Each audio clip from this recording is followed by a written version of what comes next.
Well, the common market for Eastern and Southern Africa is the largest trading as well as a diplomatic bloc in the African continent.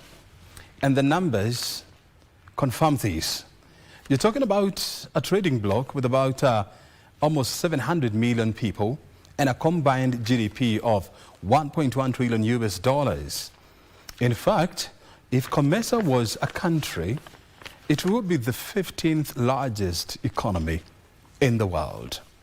And it would be the third largest economy in terms of population after India, China, and Comesa. And so you're talking a significant and a major trading bloc within the African continent. But there is a problem here. When you look at intra-regional trade within Comesa, it's a meager 14%. And so the question is, how do you move this to about 30, 40, 50, and even 70%? And that is one of the conversations that took place here in Nairobi during the just concluded head of summit meeting that was held at Kenyatta International Convention Center. Well, this is Inside Government, and of course we are live from Broadcasting House. My name is O'Brien Kimani. This is the kind of content that we are going to be discussing tonight with none other than the National Coordinator for Comesa. This is Tobias Odongo. You can call him the Comesa focal point for Kenya. He's joining us tonight. Thank you very much indeed, Tobias, for finding time to be with us here. I know it's been a hectic month for you and for your team, and so we appreciate your time for joining us tonight. Yeah, thank you very much, O'Brien. It has been a hectic time for us as a country, but we've managed it. Yes. Yes. How did you manage to pull it through? Yeah, it was, in fact, we started with the coordination and organization for the summit a little bit early enough. How earlier? We started it in May. May? Yeah. This year? This year. That's when we composed. So you're talking about 5 months ago? 5 months ago. We composed a national organizing committee from the ministries, departments, and agencies. And we started working towards the success of this summit from that point. And that's what made us succeed in organizing and coordinating a successful summit. Yeah. How many people were you planning for? We were planning for around 3,000 people. 3,000 people? Yeah, but the number that we were registered was close to 7,000 people. Oh, yeah. Wait a minute, Yeah. double the number? Double the number. Wow. At some point, we had even to stop the registrations and accreditation because we were seeing that the numbers were coming up was too much for us. How many nationalities? The nationalities that participated, the 21, you know, Comesa is a member state. The member states are 21. So that means the 21 nations participated in the Comesa summit we had, the fourth Comesa summit we had. Yes. And one would expect that Kenya, being the host, Yes. had the majority of participants. Is that right? True. Kenya, being the host, had a majority of those participants. Yeah, because that included those who are at the exhibition and those who are service providers, and even the committee, those who are working at KCC. We considered all those who also registered, and they became part of the participants for the 24th Comesa Summit. Very well. Yes. You're talking about a bloc with about 21 member states? It's true. And so you'd expect, 21 presidents and heads of government to attend. How many came? The number that came, combined with our head of state, were around 5. 5 heads of state were here. 5? Yes, 5 of them. 5 heads of state? Yeah, they came. Those were the heads of states. The others were represented by the prime ministers and the ministers who were also there. There was also the vice president. So there were 16 heads of state who did not turn up? Yeah, they didn't turn up. That's a significant majority. It's true. Why? It's normal. That's normal. Most of the summits, heads of states are busy people, and they normally sometimes don't get time to participate. And I think that is what affected. Did you send out the letters? We did to all the invitations. All the heads of state were invited by our head of state, by the Comesa Secretariat, and also the outgoing head of state. That was president of Burundi did the invitations. Yeah. And still, despite all that, the majority head of states, they decided to keep off. An apology. Some were trying to confirm that they are coming, and last minute there were cancellations, and that happened. This is the third time that Kenya is hosting this kind of a meeting. True. When you compare the last two, yes, what conclusions do you make? I think this was better because I look at the publicity that it was given. Yeah, and the coordination and organization of the summit. This, I think, was better. The first one was in 1999. 1999, that was the third summit. Then we had the How many presidents came in 1999? I didn't participate directly on the two, of those two, but I'm not sure whether the presidents was that much. There were not many comparatively. And going by this trend, even the one in Burundi, the presidents were not... the 23rd session. The 23rd, they majorly sometimes they are 7, 8, 5, like that. So they are not normally participating, but they are actively represented during the summit. Yes. Is it a sign that they are not very serious with Comesa or what? No, Comesa is a very because strong... when you look at the attendance at the African Union summit, I mean, you see significant representation in terms of presidents and heads of state and government. Yes. At least you'd expect maybe for Comesa, 50% of them showing up would be considered to be a good number. Is that true? Yeah, that's true, but I may not be able to talk on their behalf. These are heads of states, and therefore I only consider that the number that came was representative, and the others were also represented by their foreign affairs ministers, trade ministers. So that is an indication that they are serious with it. But looking at the regional economic communities around, we have EAC, we have Comesa, we have ECOWAS, we have also SADC, we also have AFCFTA. I think Comesa is very strong and has come up with a number of benefits to the member states. And therefore, any member states, and even looking at the meetings where we participate, they participate very strongly, and they're serious with their Comesa. Yes. One thing, because I participated, I was there, I saw it, and I stand at it's a good position to say that it was a very well organized event. Who was footing the bill for this event? I mean, I kept on getting that question. Was it Kenya? Was it Comesa Secretariat? Yeah. Okay, normally the Comesa Summit are coordinated by the host country and also the Comesa Secretariat. The cost is co-shared, basically. It's co-shared between the Comesa Secretariat and also the host country. So as Kenya, we also participated and coordinated and to meet some of the costs, and the Comesa Secretariat also met some of the costs. Yes. When you look at all the 3 Comesa summits that have been held in Kenya, they have always been held at KICC, Kenyatta International Convention Center. Do you feel it is high time that we change to an alternative venue to give people, different perspective, to get the people out of the KICC box and get them elsewhere? Yeah. I think you're right, but you see, KICC is a landmark. And being a landmark, even before we even had to propose the venue, the Comesa Secretariat knew that the venue is KICC. Is it because we don't have an alternative? I think because we don't have a better alternative, but looking at KICC, you find it's centrally placed, and it's a catchment area, being in town, so many people can then be able to access KICC. And that, I think, is what driving every event of that magnitude is basically hosted at KICC. Yes. And I like what you're saying. It's because there is no better alternative. I think so. But I'm sure if we had 5 KICCs, one in Eldoret, another in Mombasa, I'm sure you'd be having these meetings in all these places. And that is a concern or a wake-up call to us as a country. True. That we need to diversify our MICE venues. It's true. So that we can showcase different sites, different views of Kenya, apart from just creating one view of KICC.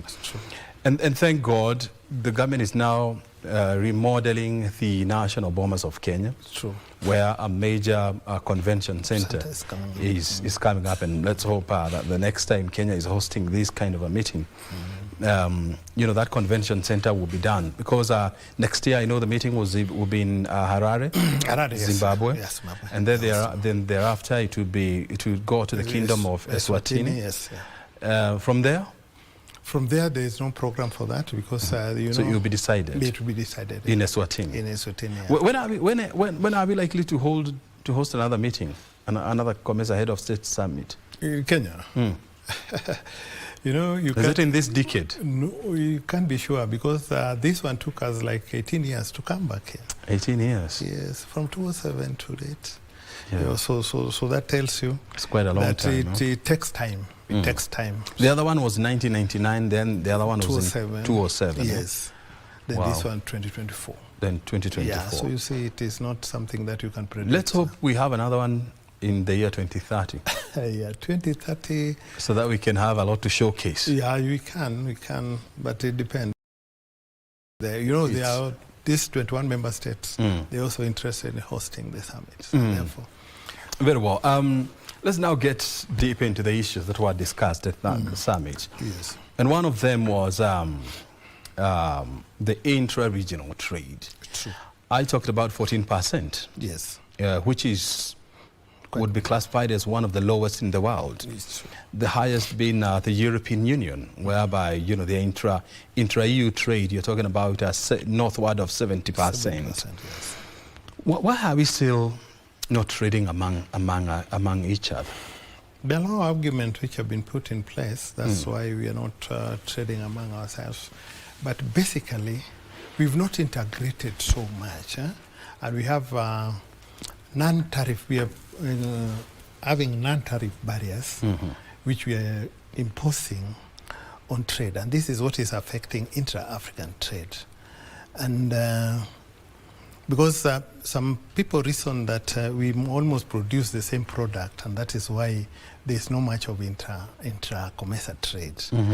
But I don't buy that argument, because I believe if we can be able to value add on our products, we can be able to trade, because we will not be selling the same products to the region.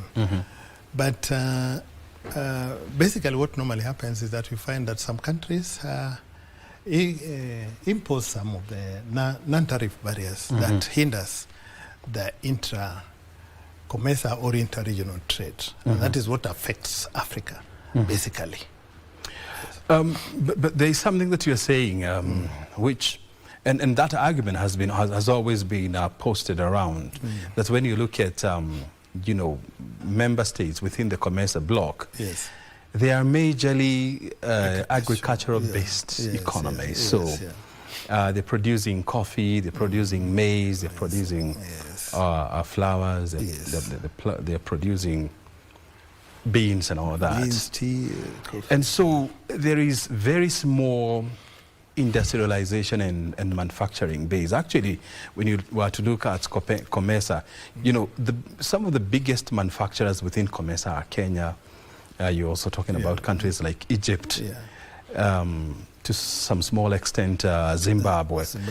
And so the argument has always been, if Comesa countries were to industrialize and expand their industrial base, and then deal with the issues of NTBs, then you would expect these intra-regional trade to go up by almost 50%. It's true. So what is holding back industrialization within Comesa?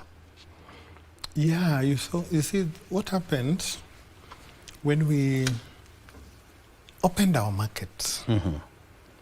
We then started to be importing economies. We started importing mostly from Asia. Yeah. And that has thwarted our industrialization. Yeah. So you find people are not concentrating on industrial growth, but mostly they are concentrating on importing products and bringing to the region. So that is why the industrialization part is still down and still going down. Because, let's take textile, for example. Because looking at the region currently, particularly on textile, you find almost the clothes people wear in the region are all imported. Yeah, from the Asia and all that. So that has really affected us when we opened our markets and started to import most of the products which we use as a region. So that has affected our industrialization. But Comesa is, and the region is thinking around that. They're trying to improve and come up with industrial policies which can then be able to improve the industrialization of the region. Yes, and also we also been accused of exporting raw products. Yeah. Have we been accused, or that's what happens? I mean, when you look at 90%. Basically, that is what happens. But Comesa, we're trying to promote the value addition. Because if you value add, then you kind of progressing towards industrialization. But how do you value add without a strong industrial base? Like coffee. How do you value add coffee if you don't have proper systems to roast, to grind, to package, and to export? But I don't think these days there are some of the value added coffee from the region, even from Kenya. We don't just sell the beans, coffee beans, but we sell the products from the coffee. The cherries. The cherries. Yeah. So that tells you we are starting to do some value addition on our produce. But even when you look at Kenya, for example, I mean, the amount of coffee that we sell to the world in complete form is less than 20%. It's true. Look at tea, for example. Tea. The same thing goes for tea. And so from where you see it, or from where you stand, I mean, what then do we need to do to accelerate value addition? And for value addition to happen, what do we need to do as an enabler? True. Looking at the theme of the summit, the 24th Comesa Summit, you're talking of leveraging digitalization to deepen value addition for sustainable and inclusive growth. That is a very strong theme. And this theme here... And quite mouthful. Yeah, it's quite mouthful. Yeah. So the value addition part is what, as Kenya, when we are coming up with this theme, we're looking at it that if we deepen digitalization, if we leverage on digitalization, then we may be able to deepen... And this is digitization, not digitalization. Digitalization, yes. To deepen our regional value chain for sustainable and inclusive growth. So, value addition is key. And by doing value addition, we are getting towards industrialization. But if you use digitalization, passing the information digitally to our people, that we need to do value addition. We don't need to sell our commodities in a raw form because it is not fetching good price and it's not being competitive, and we are not making profit out of it. This may make people to understand that value addition is a key component of our growth as a region, and if we do it, we'll then be able to progress as a region. So value addition is what is key for our growth. Because we've noticed that we sell our products in a raw form, and this is not... And most of it is agricultural-based products. But it's not... Even our farmers are not benefiting that much. Because, you see, if somebody imports our tea or coffee to Europe and they do the value addition, they fetch more profit than us. But the person who toils to come up with this... the donkey work. He's a Kenyan. He's a farmer who is a Kenyan. And they don't benefit much. So that tells you that value addition is key. Yeah, value addition is key. And you see, thank you for bringing that context of coffee. Yes. And let's take coffee for example. Yes. A kilo of AAA coffee, on the international market. International market. Will fetch almost $1,000. Yes. But by the time the farmer is getting the returns, the highest they will ever get was about 80 shillings. 80 shillings, yes. True. For kilo. For a kilo. And so there is no incentive for farmers to grow more coffee. And there is no incentives for farmers to add more value. It's true. Or to do value addition. True. And so how do you incentivize value addition? That is what we need to... We need to do a lot of sensitization to our farmers, make them understand that, there was a time they were even cutting coffees, they were uprooting coffees. Oh, they still do. And especially in my county of Kiambu, people are still uprooting coffee to plant houses. If you look at coffee internationally, those who are doing the value addition, those who are getting our coffees here, and the coffees from the whole world, and doing some blending and then packaging it and selling them, they make a lot of profit compared to the farmer.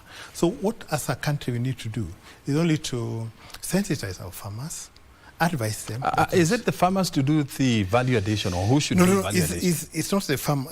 I'm not talking about the farmer. I'm talking about the farmers to make them continue, because if they stop now, even the issue of value addition will not come up. Then the investors, then now we need to actually be able to attract investors to come and invest in the value addition, particularly of these products. Instead of selling them coffee, beans for them to blend and do value additions and sell, they need to do it here, locally. If they do it here locally, then even the Kenyans, investors, will also come in and start doing the value addition at that level. Are you seeing? So that is what I'm talking about, that our farmers need to continue producing the coffee. Then we need also to attract investors to come and invest on the value addition. And when they do that, we learn from one another, and people still network, and then we'll be able to continue and do the value addition as a country or as a region.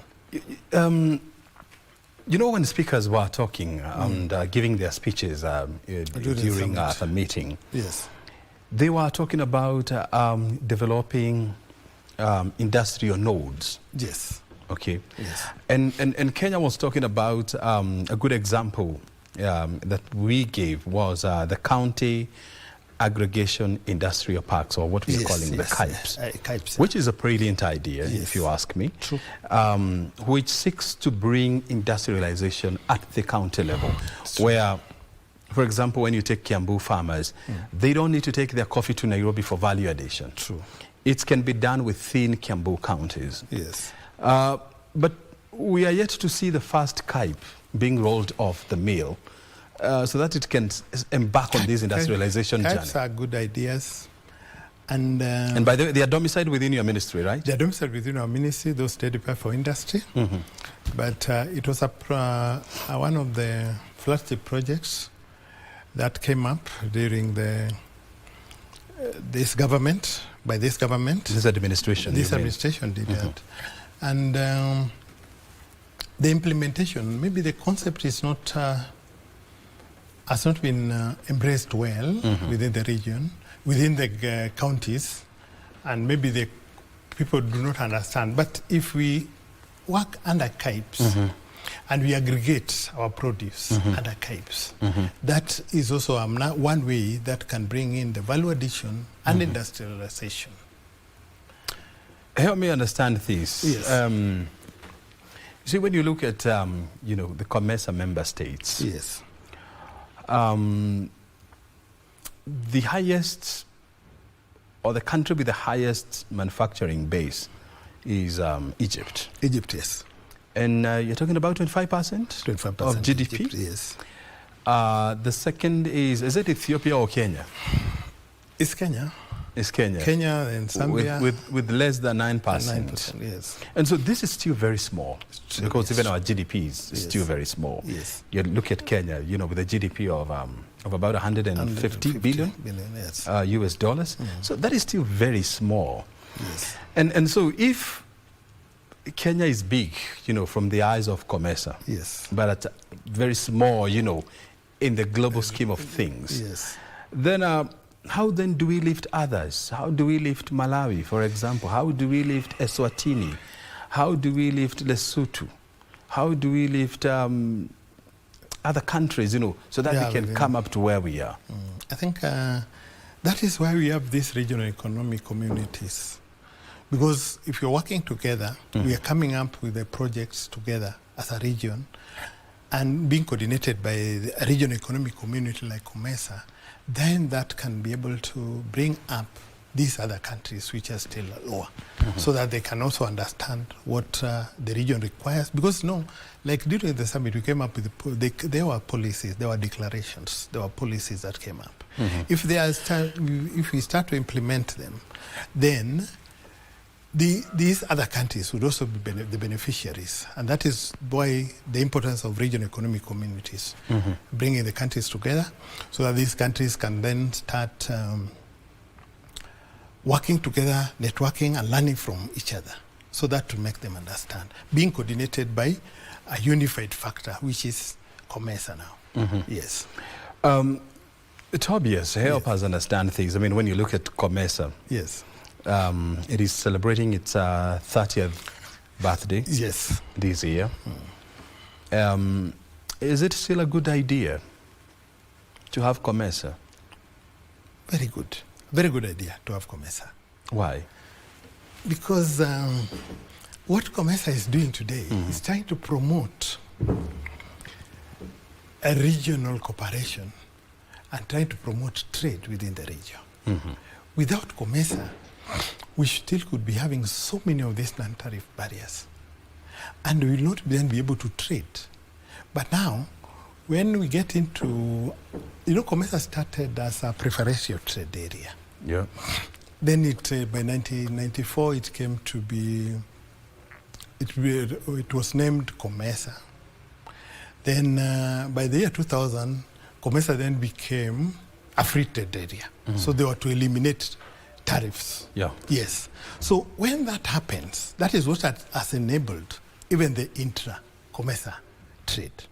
To grow to that level. To grow to that level. Very good. Imagine if it was not there. It would be worse. It would be worse. That is why we still need Comesa, and we need more. If you look at the AU agenda of 2063, and that is what one of the flagship projects is the AFCFTA. And this AFCFTA now would want to bring the whole Africa together to trade. Very well. So that is why Comesa is still relevant, and regional economic communities are very relevant, and they are going to be helpful. Moving forward. Well, if you're just joining us, we're talking matters common market for Eastern and Southern Africa. Comesa, I mean, the 24th Head of Summits was held here in Kenya just the other day. There were serious conversations on how to enhance trade and improve intra-regional trade. We are fortunate enough this evening to have Comesa focal point for Kenya. This is Tobias Odongo, and we are looking at how to improve trade within Comesa. You're watching Inside Government. We're taking a break. We are back with more. Stay right here.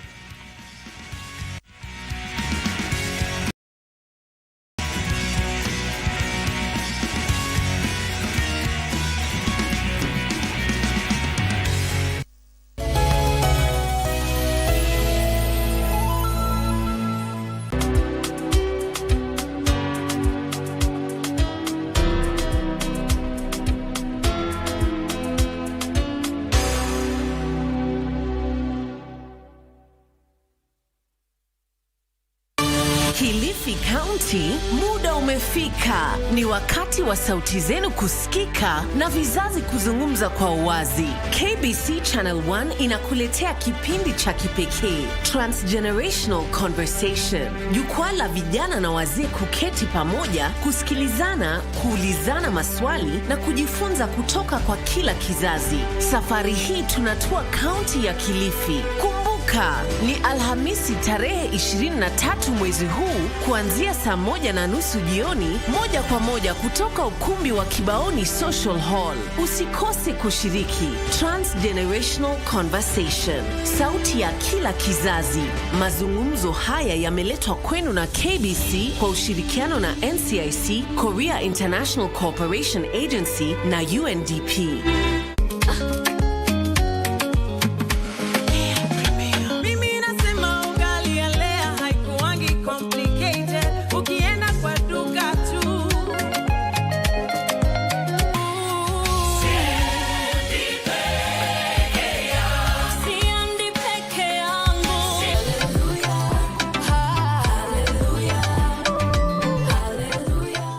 One of the things we know is that two things fade in life, and that is energy, and the second one is time. So I think what we should be looking at beyond time management is asking ourselves, are we clear and managing the focus?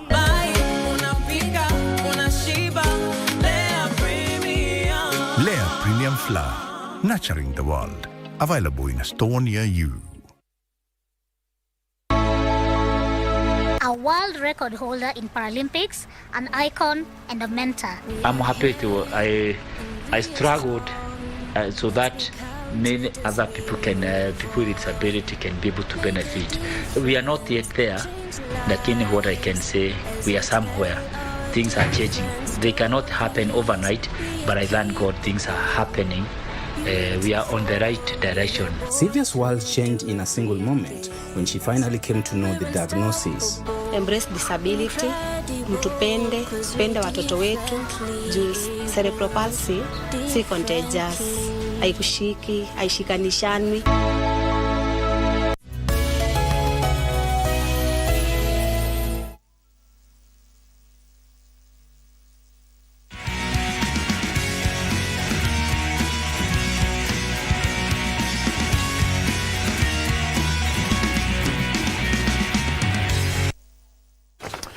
We are discussing matters Comesa with Comesa Focal Point Kenya, national leader. This is Tobias Odongo, and we're looking at ways of enhancing integration, of moving trade within the Comesa region, of ensuring that people move seamlessly from point A or from one country to the other. Remember, Comesa has about 21 countries, and it is aspiring to grow to encompass all the 54 countries in Africa. And so this means breaking the boundary barriers. So Tobias, when you look at the almost 700 million members of Comesa, which is the population of Comesa, are members aware that they are members of Comesa? Not quite. Not all of them are aware. So how are they going to trade if they don't know that they're in Comesa? Yeah, those are some of the challenges we still there. We need to at least enlighten and capacity build people to understand that they are in a trading block, which is called Comesa, and where they can also be able to trade. Most people who are maybe aware are those who are involved in trading under Comesa. These are the people who are maybe aware. And they constitute a very small minority. They constitute a small minority, that is true. But majority may not be aware. So as members of Comesa, as governments of Comesa, that is something that needs to be worked on so that people are... And who should do that work? This one should be done by the governments, in the member state governments, and also the Comesa Secretariat. They have a component of sensitization. Yes. Are they doing that? Yeah, they're doing that. Are they doing it the right way? I may not say the right way or not the right way, but I know they are doing because it. Because you could be doing something, but doing it the wrong way. I've seen them here in Kenya, interacting with the business community and also doing a bit of sensitization. The last time I engaged them, they were in Baringo, trying to enlighten people on, particularly the youth, and even providing some facilities that can support trading through Comesa. So as a member of the Comesa market, yes. I mean, you still face serious trade barriers. When, for example, if a Kenyan wants to export to a fellow Comesa member, let's, for example, say Egypt. Yes. You need a visa, don't you? Egypt, I think you still need the visas. Yeah, you still need a visa. Yes, to go to Egypt. Yeah. And for you to get to Egypt, you must go by flight. Is that right? It's true. Yeah. Is there any way you can drive from Kenya to Egypt without facing significant challenges? No. You understood during the last summit there were issues on peace and security. There are also challenges of peace and security. There is challenge of infrastructure. The roads, you may not be able to use a road up to Egypt. So then why would I think about selling to Comesa countries when when the odds are against me? Yeah, so these are some of the challenges that need to be addressed by these regional economic communities. Particularly the issues on infrastructure needs to be developed to close Africa so that people can be able to move and trade. Yes. When you look at Comesa itself, I mean, the road network is almost non-existent because some countries are still in the process of constructing, their national trunk roads. And so trading within Comesa is very, very hard for any serious business person. What are member states doing to enhance these and, of course, make it seamless that a member state in, a trader in, let's say, Eswatini can sell their goods to Kenya without facing significant barriers, and Kenyans can also sell their produce in Eswatini, in Malawi, in Zimbabwe? Yeah, as a region, we still face a number of challenges. Particularly the road network is not possible. If you want to trade with Egypt, you have to use maybe the sea transport is there, and it is expensive. Very expensive, but then still can be used. But road network is still a challenge. And also some countries within Comesa are landlocked. Yeah, they're landlocked and they need to export, and they export using the sea. But and even they fly their commodities for exports. But what is key and important is that as we come together as a region and a number of countries coming together, we are able then to be able to face some of these challenges. Yeah, particularly issues on infrastructure. What I know is happening with Comesa is that they are trying to harmonize their transport policies. They're trying to do these regional projects as collectively as a region, and they maybe combine the resources to face some of these challenges. And that is what would open Africa. Because maybe a number of countries may not be able to get the resources to do some of those big projects on their own. But if now people come together and with some support, we then can be able to undertake some of these big infrastructure projects. So that is why coming up to as a region, as a Comesa, and facing out some of these challenges, we then be able to address them. And that's the reason Comesa and the other regional economic communities are there. Yes. You see, when you look at Comesa, you still have member states belonging to other regional blocs.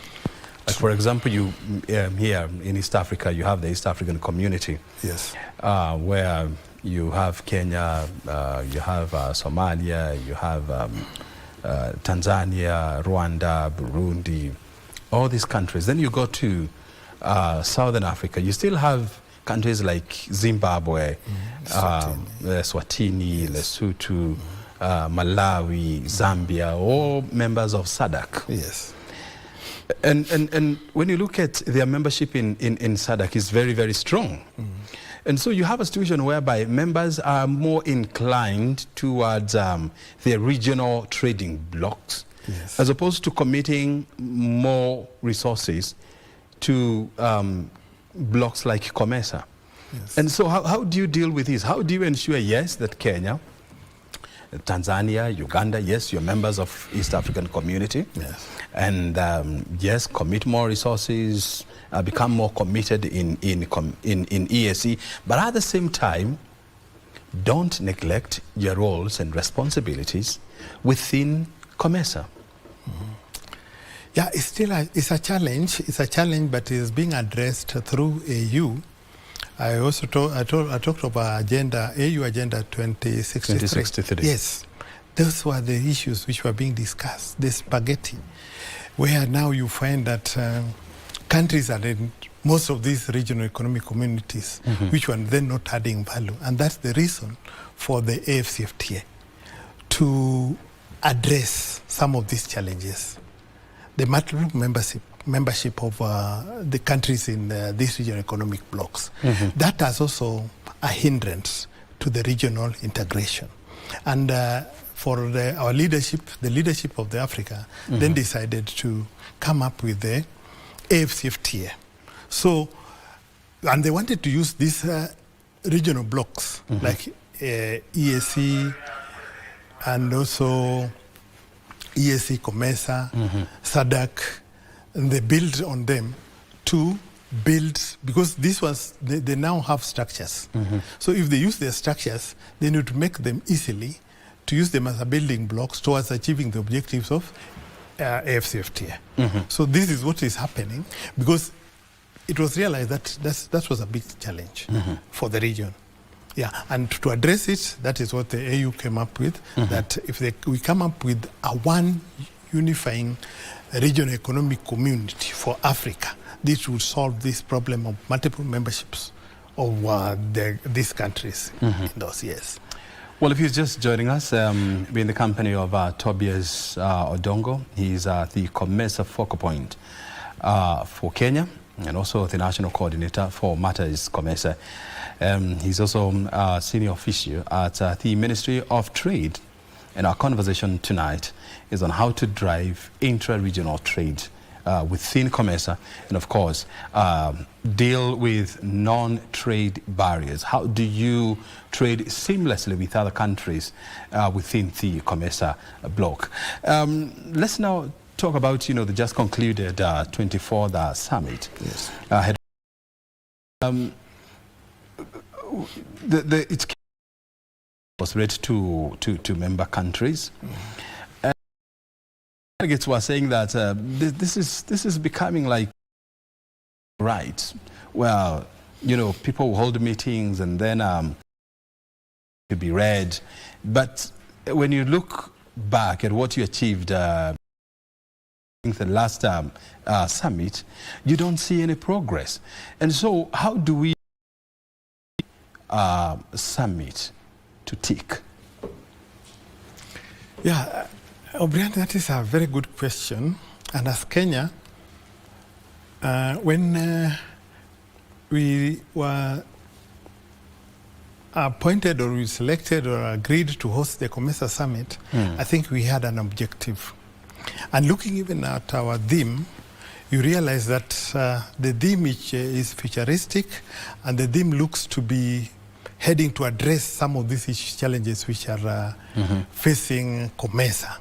So it will not be a talk show. The summit will not be a talk show. The declarations and the communiques which were there, as you understand our leadership, the current leadership we have in the country, they'll then be able to address some of these challenges. Because looking at our theme, I told you, is leveraging digitalization to deepen regional value chain for sustainable and inclusive growth. So, as you understand, Kenya, we are strong on the issues of digitalization, or the issues on digital. We are very strong within the region comparatively. Looking at our innovations, if you look at the M-Pesa, and these are the tools which can be able to facilitate trade. So we chose that theme to enable us to influence the region towards digitalization, that which can be able to address some of these challenges, like even the non-tariff barriers. Because, you know, when you are trading digitally, you may not be able to meet a lot of challenges as if you are trading physically, you are traveling with your commodity and like that. Then if you just order, then it would be brought to you, maybe you're not there, then the payments are done digitally. That makes trading become better. And also you can be able to navigate some of these challenges and the issues of non-tariff and all that. Mm-hmm. So that is where Kenya is. So as Kenya, the communiques and the declarations which were made, we as Kenya, and looking at our head of state, know how our head of state is proactive. I know it would work towards implementing most of those declarations which were made. Mm-hmm. Yes. Like, for example, look at the issue of electricity. And, yes. You know, the communique yes. Was very clear that we need to create strong interconnection infrastructure within the Comesa region, because you have some countries that are still struggling with legacy infrastructure in terms of having very old and highly inefficient energy infrastructure. And you have countries who are having very sophisticated energy infrastructure. You know, countries like Ethiopia that opened the largest hydropower station in Africa. And so this requires massive resources. And countries do not have these resources. So how are they going to do this?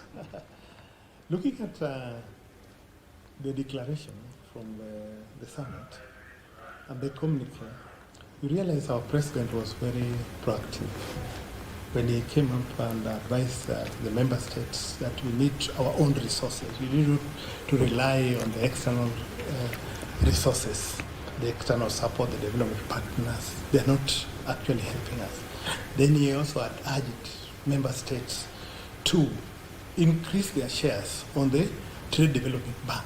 You know, Trade Development Bank is owned by Comesa. Mm-hmm. And now they wanted Trade Development Bank that we increase our shares, we consolidate our shares, that we have enough resources.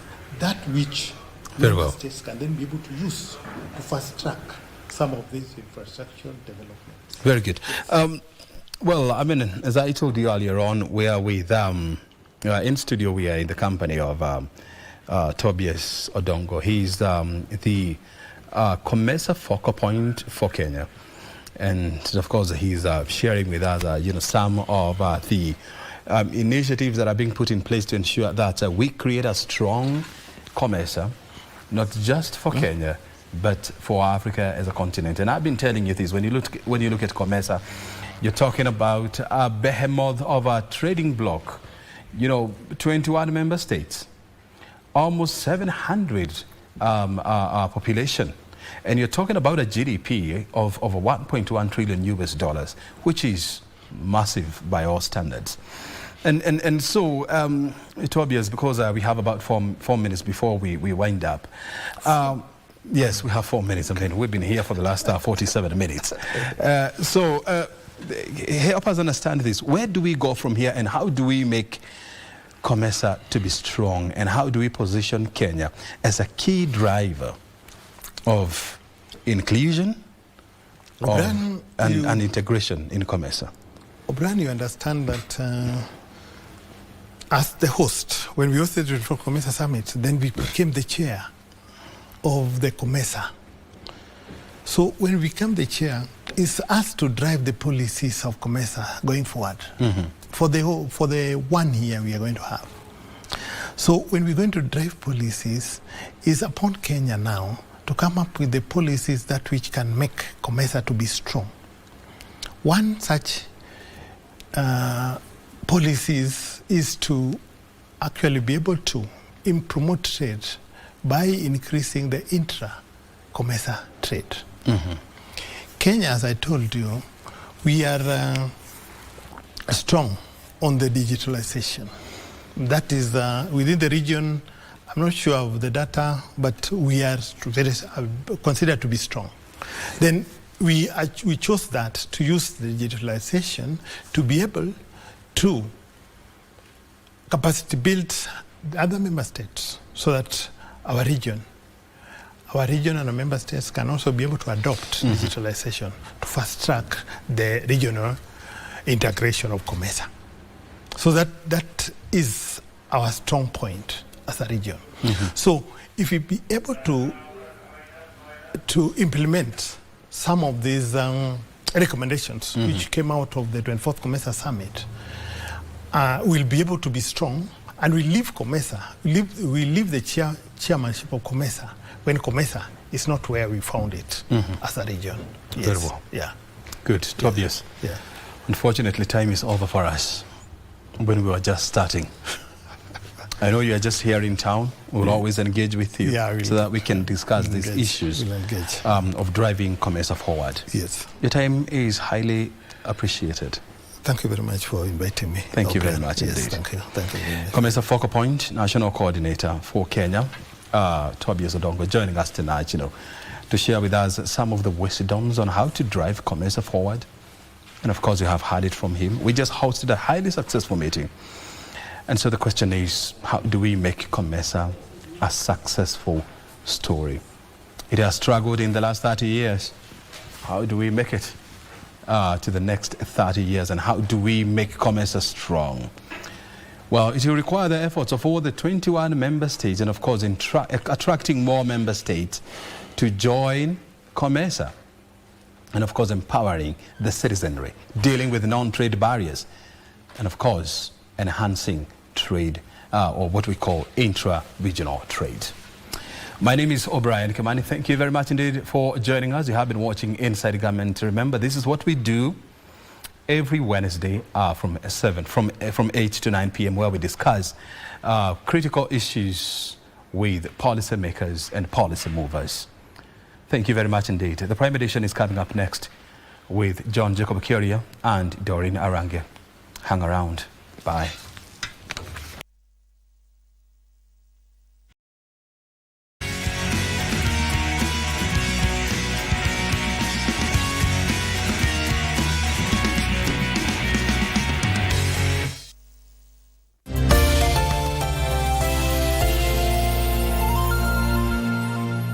Are you a talented artist? Or are you passionate about a topic you want to discuss? But money can be very hard to find for an upcoming artist. Don't worry, Studio Mashinani has got your back. Sign up on ajira.co.ke to book a session with our music and video producers across the country. Work on your music, jingles, spoken words, and even podcasts to realize your dream. All for free. Studio Mashinani, Radani Talent.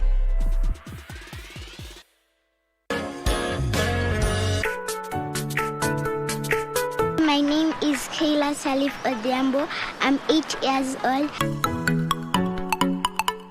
I wanted to achieve my dreams because I wanted to be a fashionist. In our story, the wind has a name. The wind is called Umoyana. And the book is Umoyana, the Little Wind. She sells shiny shelves swiftly. She sells shiny shelves swiftly. I'll be preparing for you potato wedges. Close your eyes and let your imagination fly away.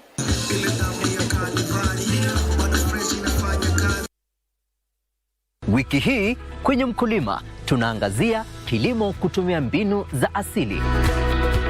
Kisha jinsi ya kuwafuga ng'ombe, kondoo pamoja na kuku. Hawa wanyama wako na challenges mingi pia. Kukua na wao inabidi ujipange. Kwanza majani, unafaa kuwa na majani ya kutosha, wanakula vizuri. Una make sure ni huko mahali wanalala ni kusafi. Alafu pia dawa ya minyoo unaipea. Kwa wakati after 1 month unaipea dawa. Tazama Mkulima kila Jumamosi saa 10:30 hapa KBC Channel 1 kwa mseto kamili wa kilimo.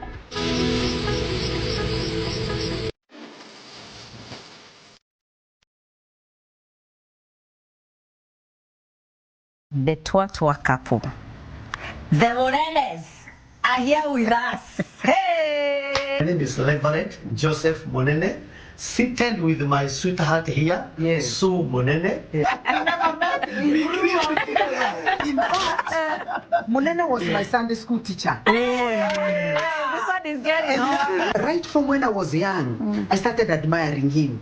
And There's something that began immediately in me. Oh, wow.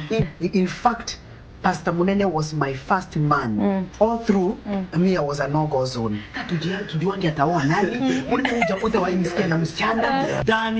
direct. I still remember it was. I was told to pay by the parents. 1.5 million. 1.5 million. If I don't get married to Monene, Dad, I will never get married. And I had a link. There's a very rich tycoon. Who my dad had talked to, and I was supposed to become the fifth wife. They found a very big cyst. It was so huge, it twisted with my right fallopian tube.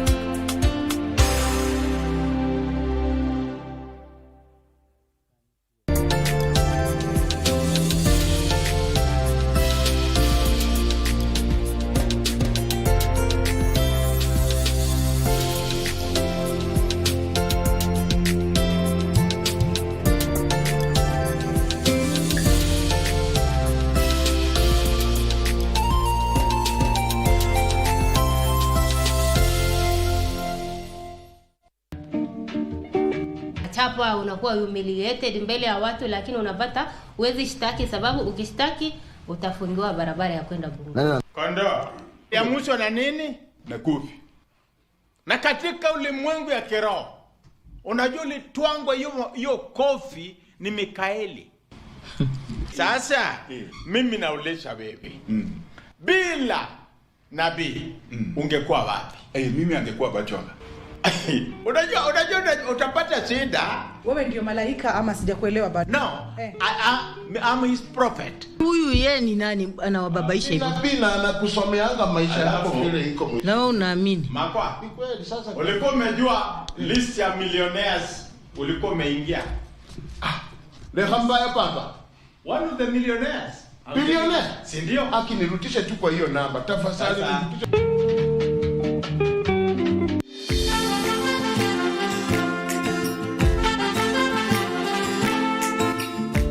The Twatwa couple. The Monenes are here with us. Hey! My name is Reverend Joseph Monene, seated with my sweetheart here, Sue Monene. I never met you. In fact, Monene was my Sunday school teacher. This one is getting hard. Right from when I was young, I started admiring him. There's something that began immediately in me. Oh, wow. In fact, Pastor Monene was my first man. A very big cyst. It was a very big cyst. It was so huge, it twisted with my right fallopian tube. Held my hand, she said, life's too short, better shoot your shot.